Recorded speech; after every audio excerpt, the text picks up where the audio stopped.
Assalamu alaikum everyone and welcome to my YouTube channel Study with Hatija. I'm Miss Hatija and I'll be basically teaching you the three basic science subjects that are biology, physics and chemistry.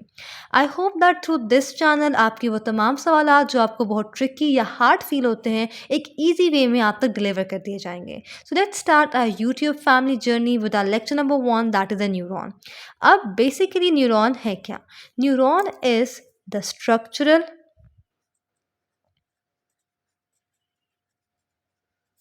and functional unit of nervous system. यानी neuron वो structure है, वो unit है जो कि human nervous system को completely constitute करता है, यानी स्ट्रक्चरल बेसिस पे भी और फंक्शनल बेसिस पे भी। आज हम न्यूरॉन का स्ट्रक्चर डिस्कस करेंगे कि न्यूरॉन के वो कौन से पार्ट हैं जो इसे कॉन्स्टिट्यूट करते हैं और उनकी इम्पॉर्टेंस, उनके फंक्शन हम अपने अपकमिंग वीडियोस पे डिटेल पे डिस्कस करेंगे। अगर मैं स्टार्ट करूँ with the structure of neuron, तो structure of neuron basically 3 components पे डिवाइडेड है। इसका पहला कंपोनेंट मेरे पास न्यूरॉन सेल बॉडी है, फिर मेरे पास डेंड्राइट्स और एक्सॉन्स आते हैं। अब मेरे पास न्यूरॉन सेल बॉडी वो पार्ट है जो कि साइटोप्लाज्म और सेल मेम्ब्रेन से कंस्टिट्यूट करती है। Let's start with the number 1 heading that is cell body. तो सेल बॉडी वो पार्ट है न्यूरॉन का जो कि हेविली कॉन्स्टिट्यूट करता है ऑफ ग्रैन्युलर साइटोप्लाज्म, यानी इसके अंदर एक हाई क्वांटिटी या हाई अमाउंट पे ग्रैन्यूल्स प्रेजेंट हैं। वो ग्रैन्यूल्स कुछ भी हो सकते हैं, माइटोकॉन्ड्रिया भी, गोल्जी एपरेटस भी, राइबोसोम्स भी और रफ एंडोप्लाज्मिक रेटिकुलम भी। तो cell body is basically granular cytoplasm with a plasma membrane around, यानी ये प्लाज्मा मेम्ब्रेन से सराउंडेड है। अब हमारे पास आता है कि cytoplasm not just a simple thing, ये ग्रैन्युलर साइटोप्लाज्म तो है विद प्लाज्मा मेम्ब्रेन, बट इस पे एक स्पेशल स्ट्रक्चर भी है जो डोमिनेंट करने के लिए मैं ब्लैक कलर से शो कर रही हूँ, that are the Nissl granules. They were named after the scientist Nissel who discovered them. Nissel granules basically वो granular parts या structures हैं या organelles हैं जो कि cell body में पाई जाती हैं, और वो organelles basically या in natural वो organelles क्या हैं, वो in reality वो ribosomes and rough endoplasmic reticulum है, यानी rough ER हैं। यानी हमारे पास उनिसल ग्रेन्यूल्स ऑर्गेनेलिस है, यानी राइबोसोम और रफ एंडोप्लाज्मिक रेटिकुलम है। वो इस तरह एक कॉम्प्लेक्स फॉर्म पर प्रेजेंट होती हैं कि वो हमें एक ही मालूम होती हैं, और इनके एक साथ होने का फंक्शन हम सब जानते हैं कि प्रोटीन सिंथेसिस है। तो यानी न्यूरॉन सेल बॉडी जो है हमारे पास एक ग्रैन्युलर साइटोप्लाज्म पे कॉन्स्टिट्यूट करती है which is covered by plasma membrane, और साथ ही साथ जो ग्रैन्यूल्स हम बात करें वो हमारे पास माइटोकॉन्ड्रिया भी हो सकते हैं, गोल्जी एपरेटस भी हो सकते हैं। इसके अलावा एंडोप्लाज्मिक रेटिकुलम में बहुत से ऐसे ऑर्गेनेल्स हैं जो कि इस न्यूरॉन सेल बॉडी में प्रेजेंट हैं। फिर अब बात करें निसल ग्रैन्यूल्स की। निसल ग्रैन्यूल्स वो ऑर्गेनेल्स हैं जो कि ग्रैन्युलर फॉर्म पे प्रेजेंट होते हैं, और वो in reality ribosomal rough endoplasmic reticulum है। इनका एक साथ होना इस बात के लिए है कि इनका प्रोटीन सिंथेसिस में बहुत इंपॉर्टेंट प्ले है। अब मैं अपने सेकंड टॉपिक पे बात करती हूँ, डेंड्राइट्स। अब मैं डेंड्राइट्स की बात करूं तो dendrites basically are cytoplasmic extension, यानी वो पार्ट है साइटोप्लाज्म के जो उसके एक नॉर्मल एरिया से एक्सीड कर चुके हैं। यानी वो है तो साइटोप्लाज्म का पार्ट, बट उसके एक्सटेंशंस माने जाते हैं। और ये किस तरह की एक्सटेंशन है? ये एक तो थिन होती है, यानी इसका डायमीटर इतना ज़्यादा नहीं होता, प्लस ये बहुत शॉर्ट होती हैं।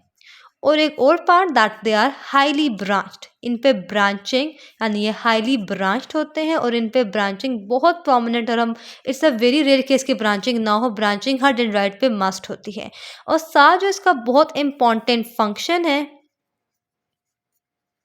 वो ये है कि ये इम्पल्स को कंडक्ट करती है toward the neuron cell body.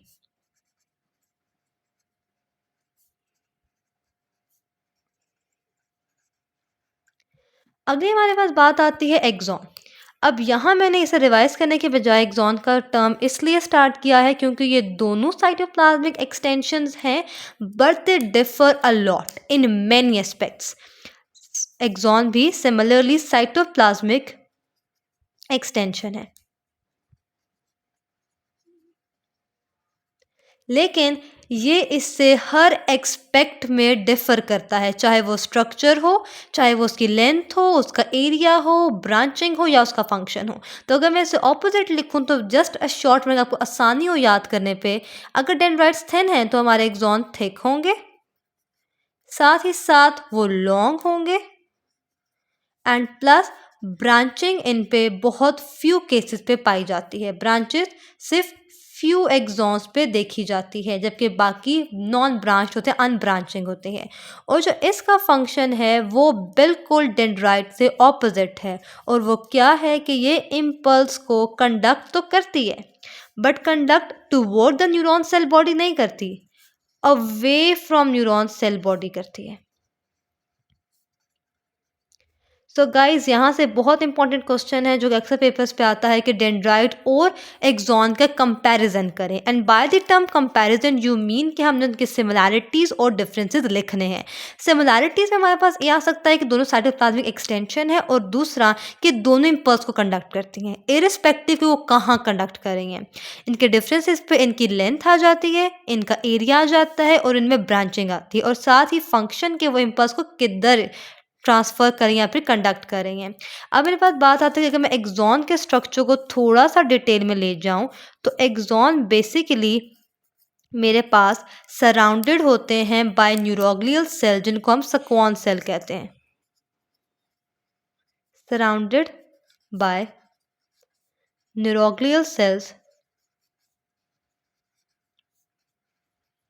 जिनको हम स्क्वान सेल्स कहते हैं। और ये स्क्वान सेल्स इन टर्न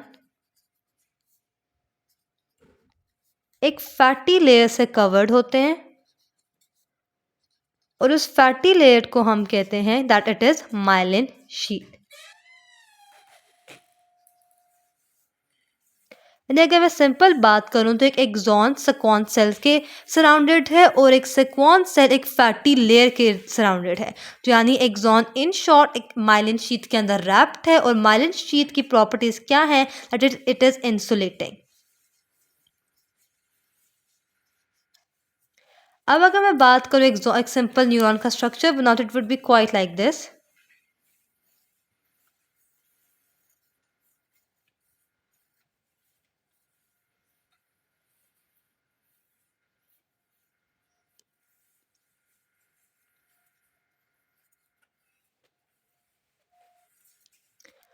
अब जो ये मेरे पास पार्ट आया है, ये जो हाईली ग्रैन्युलर है, ये विदाउट एनी डाउट ये हमारे पास सेल बॉडी है, और इन द प्रेजेंट सेंटर में क्या प्रेजेंट है, हमारे पास एक लार्ज प्रोमिनेंट सा न्यूक्लियस।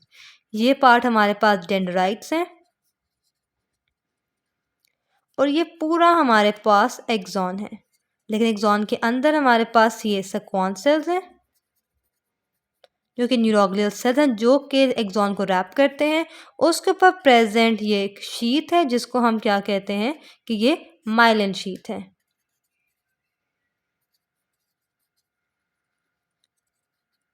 तो गाइस यहाँ आके आज हमारा लेक्चर ख़त्म होता है, जो कि था structure of neuron. I hope कि आपको सारा स्ट्रक्चर इजीली समझ आ गया होगा। अगर कोई भी क्यूरीज हैं तो do ask me in the comment section, and I will try my possible कि मैं आपका जवाब एज सुन एज पॉसिबल दूँ। और अगर फिर भी कोई क्यूरी रहती है, या फिर कोई आप ऐसा टॉपिक समझना चाहते हैं जो मैं नहीं समझा रही, या फिर मेरे कोर्स में भी नहीं है, तो आप मुझे पर्सनली ईमेल कर सकते हैं, और मैं पूरी कोशिश करूँगी कि वो आपको प्राइवेटली सेंड भी कर दिया जाए लेक्चर, और अपने चैनल पर अपलोड भी कर दूँ। आई होप आपने लेक्चर एंजॉय किया, अगर बहुत कुछ समझा होगा। अल्लाह हाफ़िज़, अल्लाह नेगेबान।